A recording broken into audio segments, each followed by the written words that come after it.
On October 23, 2025, June Lockhart, the last surviving adult star of Lost in Space, passed away at the age of 100. Before she left, she had said things in her final interviews that the network never wanted public. Today we are going inside the Jupiter 2 and pulling out every secret buried for 60 years. These people carried stories their whole lives, and now, finally, every single one of them can be told. There is something about outliving nearly everyone you worked with that makes a person stop protecting a story.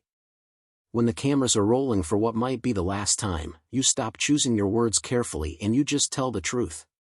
That is exactly what happened in the final years of the Lost in Space cast. By 2025, only 3 members of the original Robinson family were still alive. Bill Mumy, who played the boy genius Will Robinson from age 10 to 14, turned 72. Angela Cartwright, his television sister Penny, turned 73. Marta Kristen, the eldest daughter Judy, reached 81. And before June Lockhart, the mother of the family, died peacefully in Santa Monica on October 23, 2025, she had already been speaking more freely than at any point in the previous 6 decades. In her final interviews, Lockhart described what it actually felt like to learn that Lost in Space had been cancelled. She did not receive a phone call. She did not sit with a producer who thanked her for 3 years of work. She read it in a small notice in the entertainment section of her morning newspaper. That was the entirety of the farewell CBS offered to the cast of one of the most watched science fiction shows in American television history. Lockhart was not the only one who carried that wound. Bill Mumy, who was 14 years old when the show ended, told interviewers decades later that he cried when his agent called him with the news. He described filming the last season with the complete belief that a 4th season was already arranged. Then the renewal list appeared and the Jupiter 2 was not on it. He went home and wept. A 14-year-old boy, ending a chapter that had consumed his entire childhood, learning it was over from someone who had to deliver the news over a telephone. What makes this even more striking is that by the time these final revelations came out, Mark Goddard, who had played the rugged pilot Don West, had already died of pulmonary fibrosis on October 10, 2023 at the age of 87. Jonathan Harris, the irreplaceable Dr. Smith, had passed away on November 3, 2002. Bob May, the man who climbed inside the robot suit every single day for 3 years, had died in January 2009. Dick Tufeld, who was the robot's voice, followed in January 2012. And yet the 3 Robinson children who remain are still finding each other. On March 17, 2026, Bill Mumy posted a photograph of himself standing with Angela Cartwright and Marta Kristen and captioned it, "Judy, Penny and Will Robinson, spotted on Earth yesterday." 60 years after the show first aired, they are still showing up for one another. That single fact tells you something important about what this show really was, underneath the foam rubber aliens and the spray-painted props. But here is what nobody outside their circle knew for decades. The cast that survived stayed loyal to each other for 60 years. The man who was supposed to die early ended up controlling the entire show, and he did it so brilliantly that even the people he outmaneuvered eventually admitted it was a masterpiece. Jonathan Harris rewrote his own character and stole the series. Before Jonathan Harris was Dr. Smith, he was a pharmacist's son from a 6-story tenement building in the Bronx who had literally invented himself from scratch. His parents were Russian immigrants. His father worked in Manhattan's garment district. The boy who grew up speaking what he later described as thick Bronx street slang made a decision early in his life that he was going to become someone else entirely. He changed his surname from Karasukin to Harris at 17, against his father's furious objections. He changed his surname at 17, earned a pharmacy degree he never used, fabricated an acting resume, and talked his way into a career that would eventually include Broadway, The Twilight Zone, and roughly 125 stage productions. When Irwin Allen offered him the role on Lost in Space, Harris looked at the character as written and immediately recognized a career trap. Smith was a cold-blooded spy who killed a guard in the pilot's opening minutes and reprogrammed the robot to kill the Robinson family in their sleep. He was designed to be despicable and eliminated within 5 episodes. Harris understood exactly what this meant. A role that ends in 5 episodes is not a career. It is an expensive dead end. So he started rewriting things. Quietly at first. He would arrive on set with entirely new pages of dialogue written overnight. He told the cast, "Let us go over the scene, I have changed all the dialogue." Bill Mumy, still a child at the time, watched this and later described it with genuine awe. Harris would rewrite scenes and then quietly engineer every beat of the action so that all roads led back to Smith. The cowardly eye rolls, the melodramatic wailing about his back, and most importantly the cascade of invented insults hurled at the robot, none of it appeared in any script. Harris sat up nights constructing phrases like bubble-headed booby, nickel-plated nincompoop, and bellicose bumpkin.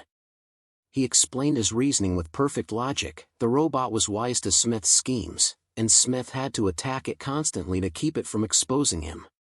Every insult was a survival tactic dressed as comedy. By the time Irwin Allen understood what had happened, 500 fan letters a month were pouring in for Dr. Smith. Allen had no realistic choice but to celebrate it. He later said openly, "Smith was not originally created as a comedy actor, but Jonathan Harris dictated what we should do with the character." Harris negotiated a special guest star credit on every one of all 83 episodes, reportedly the first time that billing structure had appeared on American television. But Allen's public praise concealed a private discomfort, because the actor he had hired to be his leading hero was watching his entire role dissolve in front of him, and there was nothing either of them could do about it anymore. Guy Williams in the slow erasure of a man born to lead. Guy Williams came to Lost in Space as one of the most recognizable men on American television. For years as Zorro on Disney had made him a genuine star, and the show's merchandise had generated $11 million within months of its premiere. He was tall, fencing trained since age 7, and genuinely excited about playing John Robinson, the brilliant mission commander who would lead his family through the universe. This was supposed to be his show. The transformation happened gradually enough to feel almost polite. In Season 1, Williams's screen time began shrinking as the Dr. Smith storylines expanded. By Season 2 it was a pattern. By Season 3 it was simply the reality of the production. Williams appeared on set, delivered a handful of lines, and stood in the background while Jonathan Harris and Bill Mumy and the robot carried the episode forward. Mark Goddard described the atmosphere directly. The shows started going more toward the robot and Smith, and there were hard feelings from Guy especially. Jonathan Harris himself acknowledged the damage, which is remarkable given that he was the cause of it. He said openly that Williams was hired to be the star of the piece and ended up with an occasional line every other week. Harris called this very difficult for an actor to endure. He was correct. He just did not stop doing it. Williams filled his idle hours listening to classical music, reading astronomy, playing chess, and buying stocks. Bill Mumy gave him the nickname the Comb because Williams groomed himself constantly between takes, a man turning restless energy into something harmless. In one reported exchange with Harris, Williams erupted with the words, "God damn it, I will kill you Harris," before adding after a pause, "I mean Smith." Whether accidental or deliberate, it captured something completely real about the situation. After cancellation, Williams discovered his Hollywood career had not survived being the background of his own show. Then he found that halfway around the world, his situation was entirely reversed. Zorro had become a cultural institution in Argentina. The government gave him a luxury marina apartment. The wife of President Perón personally invited him to perform at a charity event. He spent the last 21 years of his life living as something close to royalty in a country that had never forgotten what he meant to them. On May 6, 1989, police entered his Buenos Aires apartment after friends reported his disappearance and found him alone. A ruptured brain aneurysm had killed him approximately a week earlier. He was 65.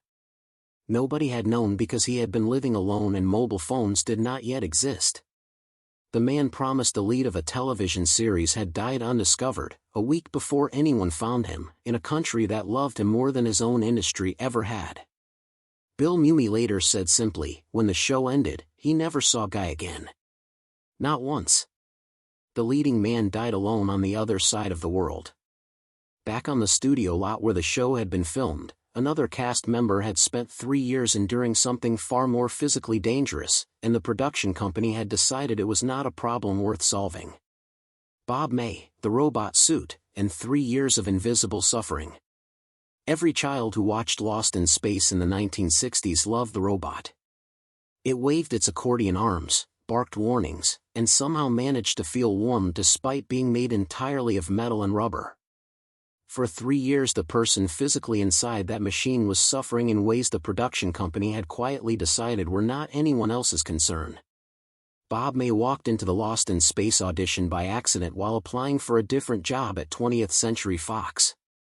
Irwin Allen's team sent him to try on the robot suit. The audition was brutally simple: if you fit, you are hired. When May climbed out of the suit after his first session inside, he was cut and bleeding from the metal edges. He took the job anyway. The suit weighed approximately 200 pounds. Under studio lights, the interior temperature became what May later described as his own jacuzzi and sauna combined. The costume was nearly airtight. On at least 2 confirmed occasions across the 3 seasons, May passed out inside it from lack of oxygen. His eyes rolled back and he went limp before crew members realized something was wrong. The production company's official response to these incidents was that there was no time to stop filming. May was a devoted smoker who puffed cigarettes inside the costume during breaks between takes. June Lockhart recalled seeing smoke drifting through the robot's seams and finding it quietly amusing. The legend involves Irwin Allen arriving between scenes, spotting smoke rising from the apparently empty robot, and panicking that the suit was on fire. When he discovered it was May enjoying a cigarette, Allen reportedly decreed that whenever a script called for the robot to emit smoke, May should personally generate it. Despite performing every physical gesture that made the robot one of television's most beloved characters, Bob May was never credited on screen during the entire original run. Not one episode in all 3 seasons carried his name. The practical consequence was lower pay and significantly reduced residuals. As Lost in Space grew into a global phenomenon generating licensing income across decades, May and his wife Judith were living in a mobile home park in the San Fernando Valley. In November 2008, the Sayer fired D.